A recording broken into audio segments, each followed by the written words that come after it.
baka pwedeng ikaw mag-cover nitong tapos pwedeng free na lang pero I'll refer you, or parang madami kaming reach dito. You might get more clients also, or it will increase your network, or this will increase also your portfolio. Should they go for that? If you think they're telling you the truth and you will get more value out of it, plus, wala kang ginagawa sa buhay mo that time. Di ba? For me, then go with it. Go with it. Pero if you're busy, you have other clients, you have something else to do, you have a day job, and that's gonna take out of your day job, maybe not such a good idea.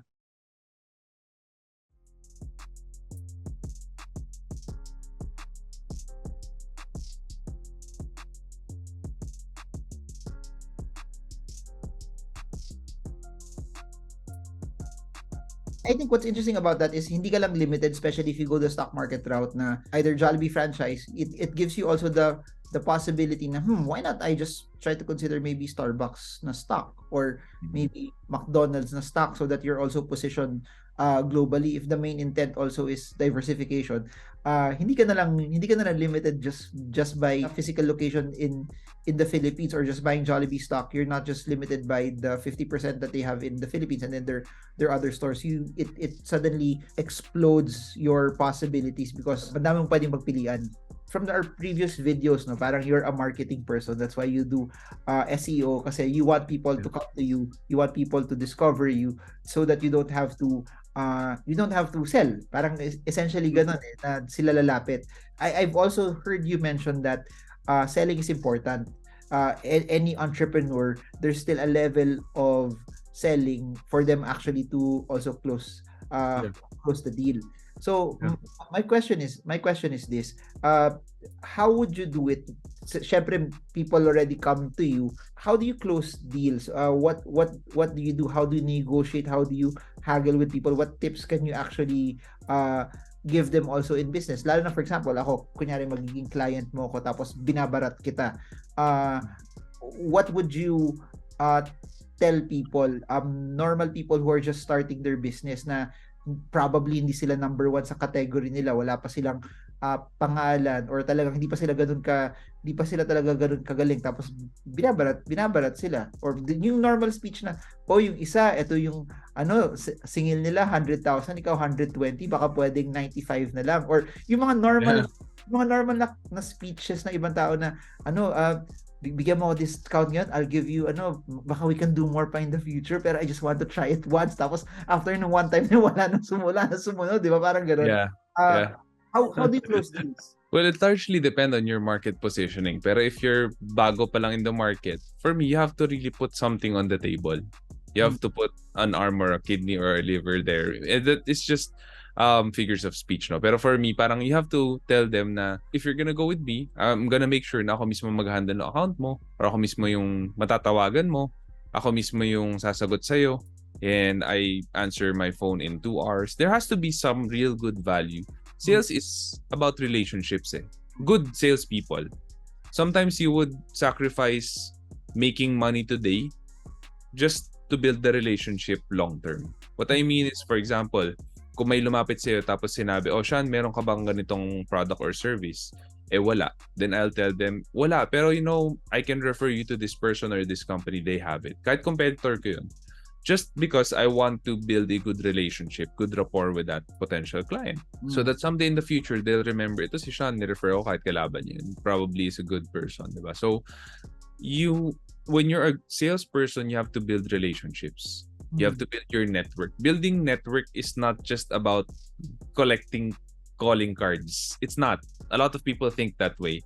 Building a good network means you give value to people who you meet, so that they will remember you and they will recommend you and refer you to other people. That's what building network really is. Hindi siya about paramihan ng calling cards. No? So when you sell and binabarat ka, make sure there's value there. Because people are not looking for a cheaper deal lang naman. They're also looking for more value out of the deal. So there's 2 ways to go about it. For me, kung ayaw mong if you don't want to make less money out of the deal, then add more value. Especially if they're trying to lowball you.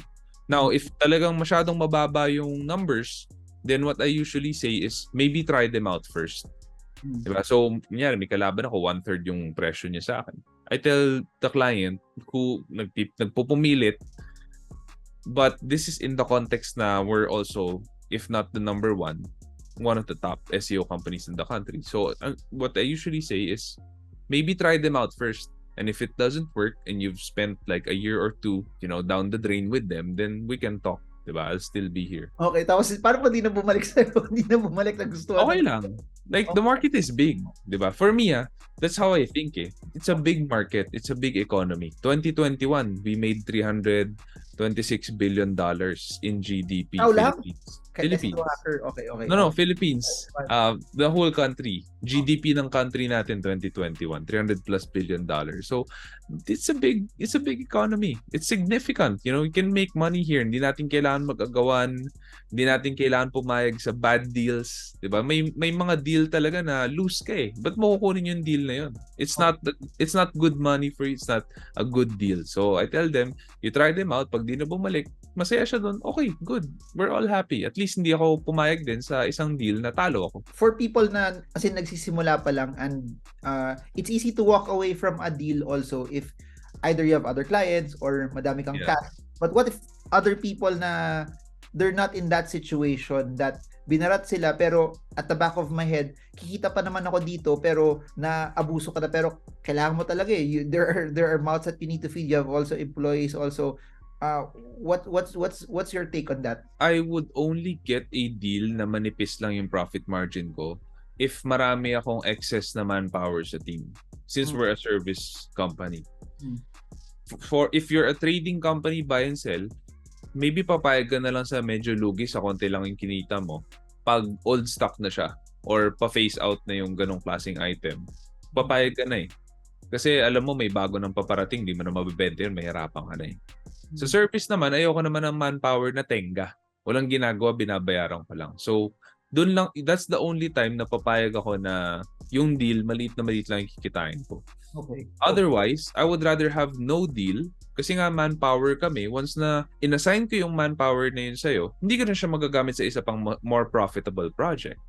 So, that's how I think. Sa mga taong walang employee, freelance sila, they're doing things on their own. Parang my question is parang on the back of their head naman na okay, madadagdagan ako na parang 3 or 4 hours other effort to sa akin, parang ganun na it will take a lot of time from me pero I actually need this deal. Should they get it? It depends on where they are in their freelance journey. I started out as a freelancer. So before, I would get deals na maganda yung name brand kahit na I would have to wake up at 4 a.m., 3 a.m. to start my service to them kasi they're from abroad.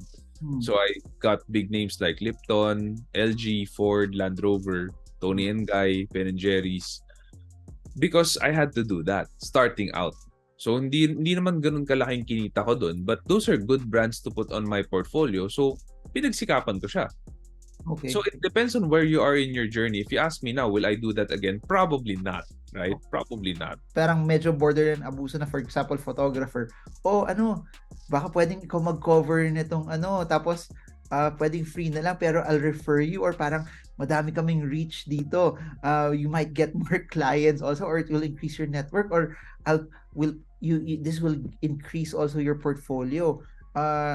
Should they go for that? If you think they're telling you the truth, and you will get more value out of it. Plus, wala kang ginagawa sa buhay mo that time. Diba? For me, then go with it.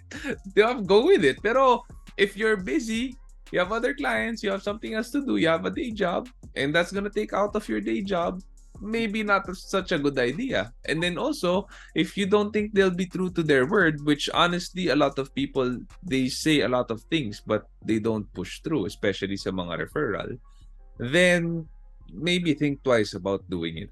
Lalo na, mababawas yung pag crypto blades mo siya, no? Or parang Mobile Legends. Pero joke lang. So wala na ata yun.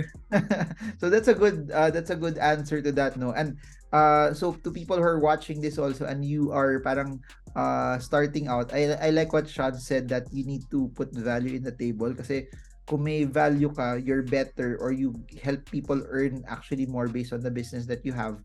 Even if you're higher, people will go to you. And I guess that's the business model of Shansi. That's why they're the top.